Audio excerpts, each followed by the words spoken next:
Sauce TV ప్రేక్షకులకు నమస్కారం. నేను మీ doctor Divya Reddy, Konda Reddy dental hospital, Nellore.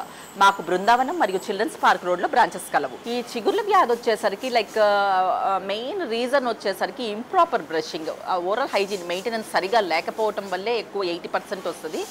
Same ఇంకొక 80% చూసేసరికి డయాబెటిక్ పేషెంట్స్ కూడా ఈ పెరియో ప్రాబ్లం అంటే పైరియా గమ్ డిసీజ్ దాటిపోవటం, పెరిడాంటైటిస్గా మారిపోవటం. అంటే ఫస్ట్ ఇనీషియల్ ఇంకొక కారణం వచ్చేసరికి హెరిడిటరీ చెప్పుకోవచ్చు. ప్రతిదానికి హెరిడిటరీ ఒక రీజన్ ఆల్మోస్ట్ ఉంటుందన్నమాట.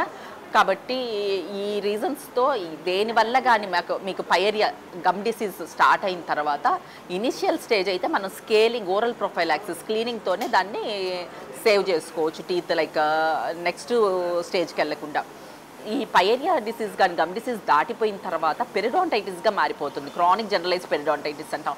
ఈ క్రానిక్ జనరలైజ్ పెరిడాంటైటిస్ వచ్చేసరికి లోపల ఎప్పుడైతే ఈ చిగుర్లు రెషన్ జరిగిపోయి లోపలికి ఈ బ్యాక్టీరియా చేరుకొని ఎప్పుడైతే బోన్ లాస్ కూడా స్టార్ట్ అయిపోతుందో ఈ సెన్సిటివిటీ కానీ బ్లీడింగ్, హెవీ బ్లీడింగ్, గమ్స్లో నుంచి బ్లీడింగ్ రావటం కానీ, పొద్దున లేసేటప్పటికి చెడ్డగా బ్యాడ్ బ్రెత్, హాలిటోసిస్ స్టార్ట్ అవటం కానీ, దీనికంతటికీ మీకు ఇండికేషన్స్ ఇస్తూనే సైన్స్ చూపిస్తూనే ఉంటుంది.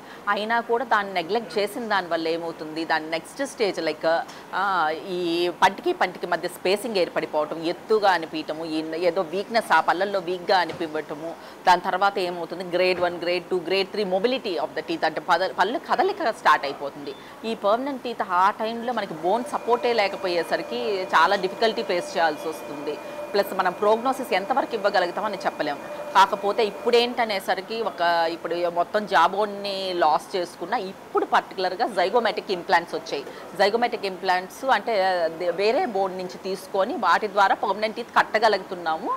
అయినా కూడా ఇనీషియల్గా అయితే అంత ఎకనామికల్ ప్రైజెస్తో అంటే ఊరికే స్కేలింగో, ఏదో డీప్ స్కేలింగో, లేకపోతే సబ్జింజల్ క్యూరోటాజోస్ అంటే సింపుల్గా తక్కువ రేట్లలో ఎకనామికల్గా వెళ్ళేదానికి నెక్స్ట్ స్టేజ్ వచ్చేసరికి పెరిడాంటైటిస్ స్టార్ట్ అయినప్పుడు కనీసం లేజర్ ట్రీట్మెంట్స్ వచ్చినాయి. ఇంతకు ముందు రోజుల్లాగా ఫ్లాప్ సర్జరీ, కొయ్యటాలు, ఓపెన్ చేయటాలు సగం మంది భయంతో రారు. ఇప్పుడు వచ్చేసి కట్ చేయటం, ఫ్లాప్ సర్జరీ అవన్నీ పోయాయి టెక్నిక్స్, అవుట్డేటెడ్ టెక్నిక్స్.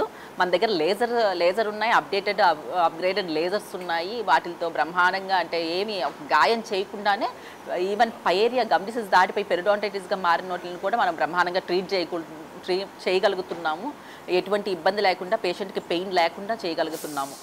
ఇంకా అవి కూడా దాటిపోయిన తర్వాత నెక్స్ట్ వచ్చేది ఇంకా అంటే మొబిలిటీ వచ్చేసిన తర్వాత వస్తే ఆ బోన్ స్ట్రెంగ్త్ని చూసుకొని మనం ఇంప్లాంట్స్, పర్మనెంట్ టీత్ అప్పుడు కోరుకుంటే ఇంకా ఇంప్లాంట్స్ సజెస్ట్ చేస్తున్నాము.